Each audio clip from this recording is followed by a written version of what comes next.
Welcome to the Strategic Investor. Join us as we interview some of the world's most productive asset managers and uncover sophisticated and unique investment strategies in the markets. Here is your host, Charlie Wright. Hello and welcome to Strategic Investor Radio on OC Talk Radio, where we bring you investment strategies you are not hearing elsewhere. We'd like to welcome as our guest for the very first time, Adam Kaufman, co-founder and managing director of ArborCrowd. They offer commercial, multifamily, institutional quality real estate investment opportunities to accredited investors. Adam, welcome to Strategic Investor Radio. Charlie, thank you for having me today. So, Adam, you guys are part of the Arbor family of companies, which includes publicly traded REIT, Arbor Realty Trust, and you guys are a mortgage REIT. And in 2016, you created ArborCrowd to give investment opportunities to accredited investors online to invest in projects alongside sponsors and ArborCrowd. So give us a little of your and the Arbor family of funds background, will you? Yeah, Charlie. So like you said, we are the newest member, ArborCrowd being we, is the newest member of the Arbor family of companies, most notably Arbor Realty Trust, which is a publicly traded real estate investment trust and leading lender in the country. They've been around for over 30 years. Ivan Kaufman, who runs Arbor Realty Trust, he's the chairman and CEO, is also the CEO of ArborCrowd. So we share the same leadership team, and we're part of the Arbor family of companies, which for us is a very positive and beneficial thing to have in the space, because that gives us access to our extensive network that we've cultivated over the past 30 years. Okay, so tell us a little about the synergy between these two companies and how you guys created it and how it works. So they are separate and wholly individual companies. The synergy is that we share the same leadership, and we are able to tap into, as you know, real estate is a relationship-based business. So we're able to tap into the relationships that we've cultivated through Arbor Realty Trust and the Arbor family of companies for over 30 years and bring institutional quality commercial real estate investment opportunities to the crowd for the first time. And we're the only company that currently does so. So in essence, we don't have to go out and source investors and also quality deals. We have the quality deals lined up on our desk that we're able to analyze and see and be a part of every day, and now open that opportunity up to crowdfunding through ArborCrowd. Okay. And so let's see if I understand this. So Arbor Realty Trust, ABR, with which I am very, very familiar, have been for some time. You guys are out doing mortgage REITs, and as a result of that, you have this great network that feeds you information about multifamily and other types of developments. And so you've said, let's take this and let's take let's cherry pick the best of the best, and let's make these projects available to investors, because right now we're doing mortgage REITs, but we're not making them available to investors. Investors need to be accredited investors, and so you make these available. This information is available online. This was possible, I presume, because of the Jobs Act of 2012, and so that's what you guys are doing. Is that a basically accurate description here? That's very accurate. What we're basically doing is we have an extensive network of borrowers who have been coming to Arbor Realty Trust for many, many years, and we're able to, exactly like you said, cherry pick the best deals and the best borrowers in the best areas to basically offer additional equity to our borrowers through the crowd, and offer to the crowd investors for the first time an ability for them to partner up with these experienced sponsors in local areas with proven business plan and proven track records that they previously couldn't do prior to the Jobs Act, because you couldn't invest in commercial real estate because there was a ban on general solicitation. And now for the first time you can do that. And so let's talk a little about the geography of your projects. I've been online. I saw them in Alabama. I saw them in Mississippi. I saw them in Brooklyn, etc. What are the kinds of projects you're really focusing on and trying to get involved in? We primarily focus on multifamily properties and workforce housing across the country in secondary and tertiary markets. And we typically look for properties that have a value-add strategy. So we're going into a property and we're creating additional value through renovations, exterior and interior, and improving management if necessary to create more value upon a sale. So the typical deal can be anywhere in the United States in a secondary or tertiary market where we see tremendous upside that we have through our extensive network in the Arbor family of companies to offer equity investments to the crowd. And this, it's bread and butter of the industry, so be it. You're not looking at glamorous new office space or glamorous, new residential buildings being made available that are Class A properties in New York City. You're really looking for, the workforce, bread and butter of America, and where people need to live at the end of the day. And why I point this out is because many people who are coming to us through crowdfunding and learning that they can invest in real estate for the first time, they need to understand that workforce housing is typically the most resilient in a downward cycle in real estate because the most people, at the end of the day, the majority of Americans needs a place to live.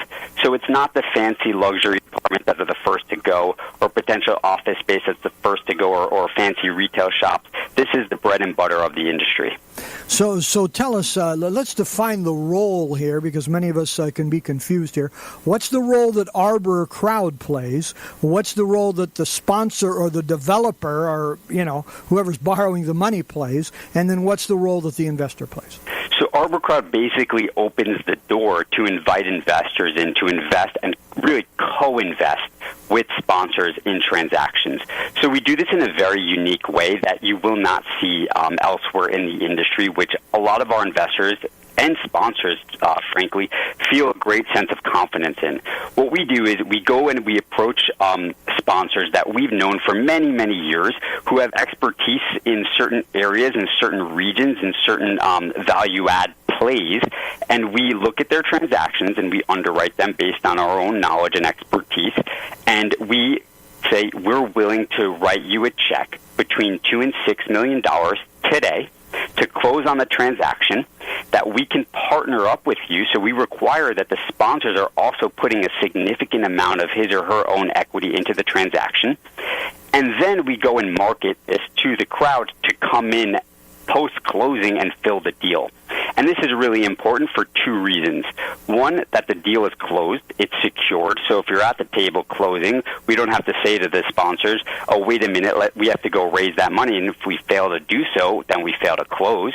And two, investors can also really feel that if they're investing at the end of the day, the investment will go through because our money was put on the line. And that sense of that offers our investors a great sense of security that we're putting our money on the line before presenting to them the investment opportunity. Additionally, it really gives us a leg up in that we can present our investors with the greatest amount of transparency in the industry. And why do I feel so confident in saying that? Because when we close on a transaction, we put together extensive offering overviews and private placement memorandums and executive summaries on the property, on the investment opportunity, so that investors can make the investment decision of their own. And these materials consist of the same materials that we looked at to underwrite and feel confident enough to invest and put our own money on the line in closing these transactions. So we have really built more than just a way for people to invest in commercial real estate, but we've built a community of investors who are now becoming more educated and can make investment decisions for themselves in commercial real estate, which they previously had no access to or may have been unfamiliar with altogether. And that's where we think we stand out in that level of transparency. So, Adam, a question here: $2 to $6 million for a multifamily project is not a lot of money. I mean, are these typically, what percentage of the total deal are they typically? We can range from 15% of the equity all the way up to 50% or 49% of the equity. We're focusing in on transaction sizes between 20 and 70 million today, and that's just because that's where we are in terms of the growth of our company and the checks that we're comfortable writing today per transaction. So that will grow over time, but most importantly, it comes down to the partnership and the equity available, because a lot of the people that are coming to the crowd for additional equity, they either are just doing so because they don't want to line up, an additional maybe family or friend that would put in $2, $4, or $6 million, right? And they're saying, oh, wow, if you can take that burden off me and you can write that check up front, that's great. I can do my day-to-day work and not have to fundraise, essentially, right? So these transactions really vary in the percentage of equity that we're offering through the crowd based on the sponsor's need for additional equity and based on also the strength of the deal and the check that we're willing to write. So what are the protections available to the investor? So, it depends on the deal because we outline, the different risks in real estate investment across the board. And that risk really applies to everybody. And why do I say that? Because if you think about it, if we're putting our money on the line on day one, and, we have cultivated over 30 years of experience and we've been in the industry, we're not a technology company, right? We're a real estate company that's opening our doors and using technology to in the crowdfunding space. So if we're putting our money on the lines, you have to understand that we've analyze the risks ourselves to put our money on the line to then go into it. So it varies per deal, and like any other investment opportunity, there's no promise, there's no guarantee, but we feel very secure in that the way our business model works and the types of investment opportunities that we're presenting to the crowd are traditionally known to be way more secure or much more secure than other investment opportunities that are out there. And for the first time, real estate, particularly multifamily and workforce housing across the United States, is something that's a very attractive investment to many people. So, Adam, this all sounds very good. What misperceptions do you see by investors and advisors that you work with that they have that where you understand things that they don't? The most common misperception in the industry is that all crowdfunding companies are essentially the same. They're not at all. Not only are crowdfunding companies not the same, but there are different models that exist out there and different nuances in the models that are actually hard to detect for the discerning eye online. So first and foremost, many of the crowdfunding companies out there are technology companies. They're not real estate companies. They understood that when the Jobs Act was passed, technology was the end-all, be-all to attracting new investors and attracting real estate and bringing the two online together. But in reality, it comes down to the product.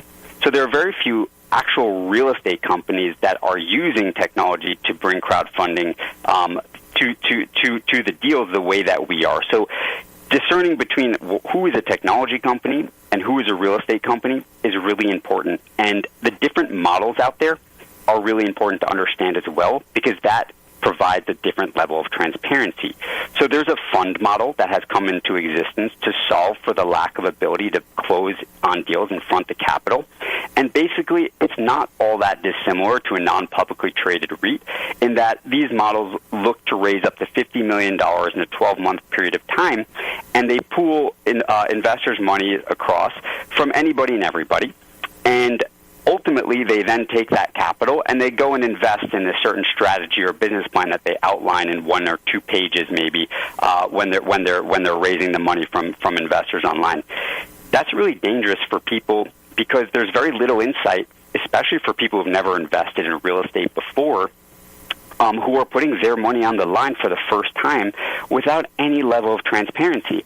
And that's why we operate on a deal-by-deal level. It's called the 506C Regulation D model, and that's we choose one deal at a time where we seek to raise equity, and we present each deal with a great level of transparency so that investors can make the investment decisions on their own, understand how they want to diversify their portfolio, if this deal makes sense for them. Every deal is different and has different return structures, different cash-on-cash, different IRRs, different risks, and it should be, at the end of the day, up to the investors to make those investment decisions with the amount of knowledge and transparency that's given to them.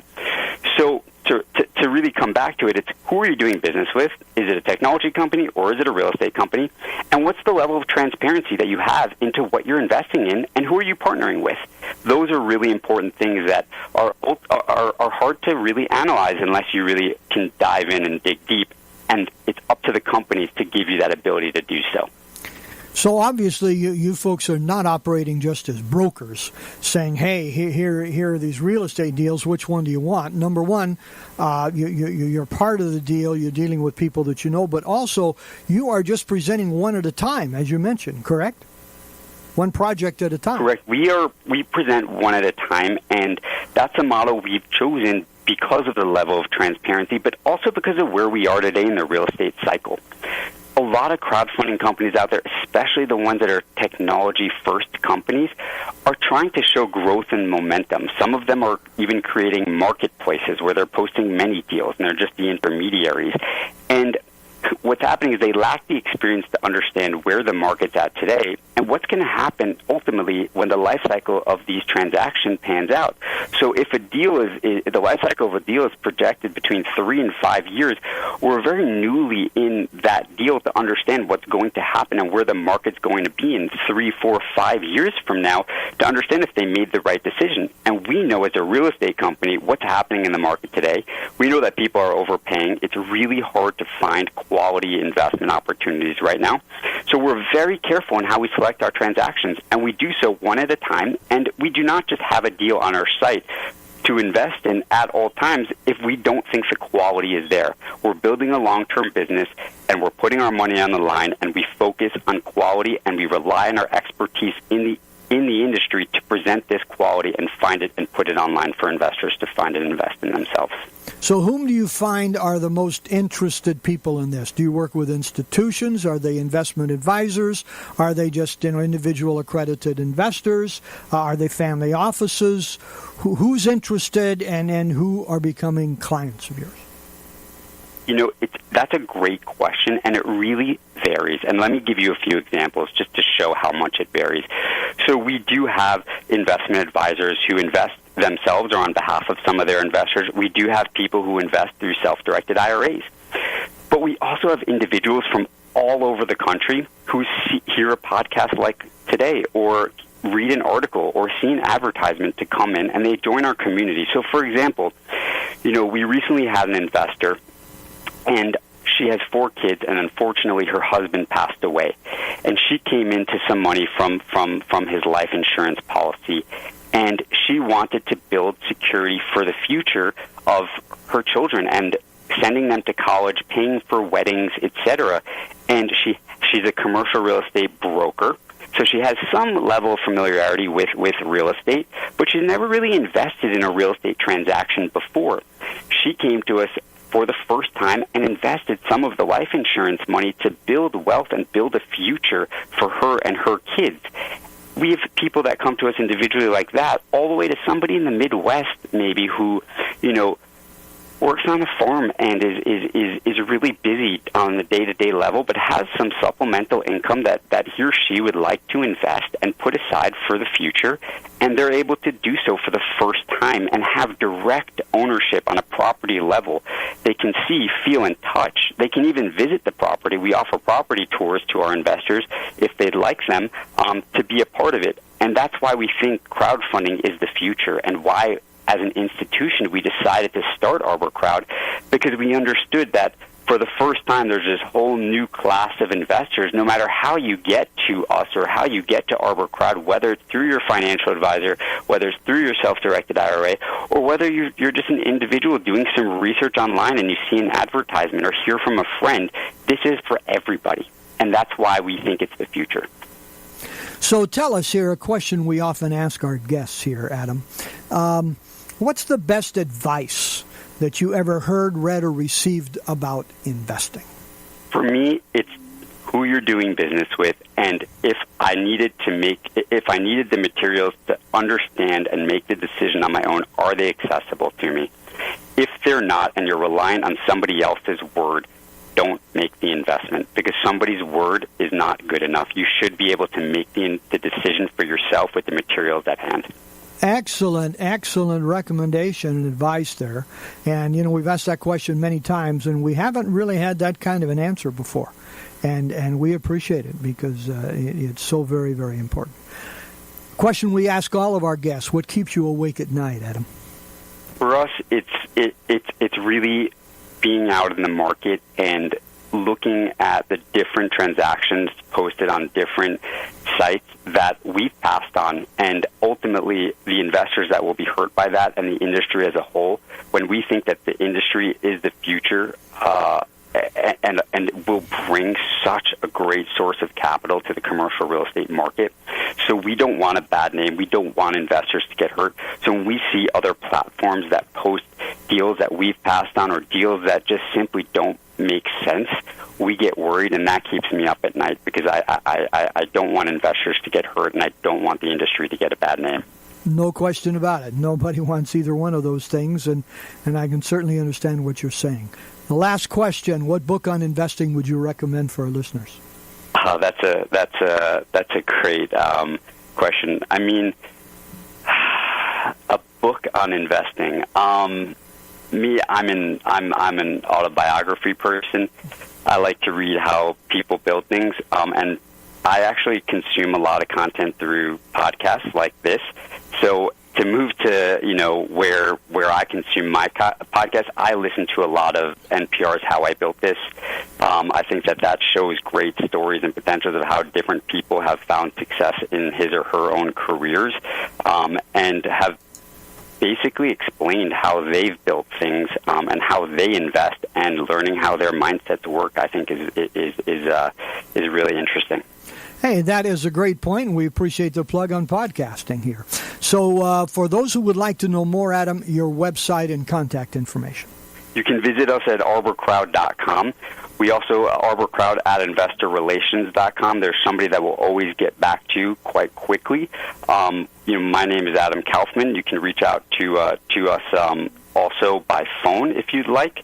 And really come to our website, create an account, and you'll get updated information and content and be a part of our community for forever. And we will tell you when deals are live, but we'll also send you education content, webinars, things that we're reading that we find interesting. Once you create an account, you become a part of that community, and we build that investor community, so I highly recommend it if you're interested. And Adam, spell Kaufman for us, will you? Yes, it's Kaufman. Very good. Thank you very much. So final words for our listeners here, Adam.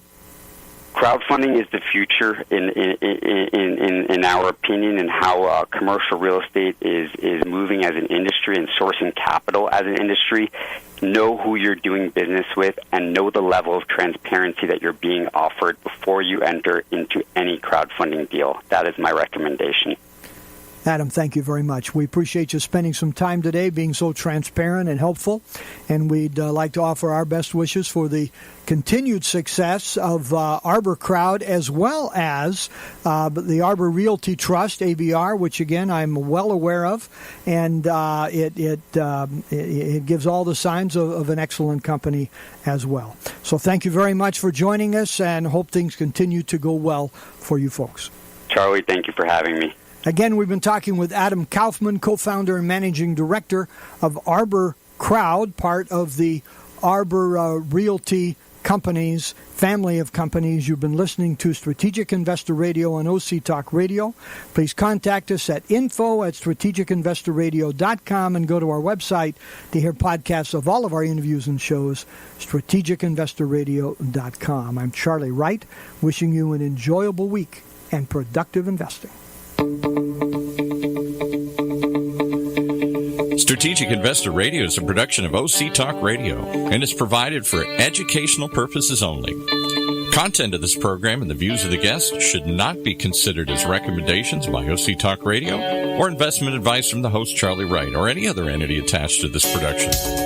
Investors should always consult qualified financial, investment, tax, or legal professionals prior to investing.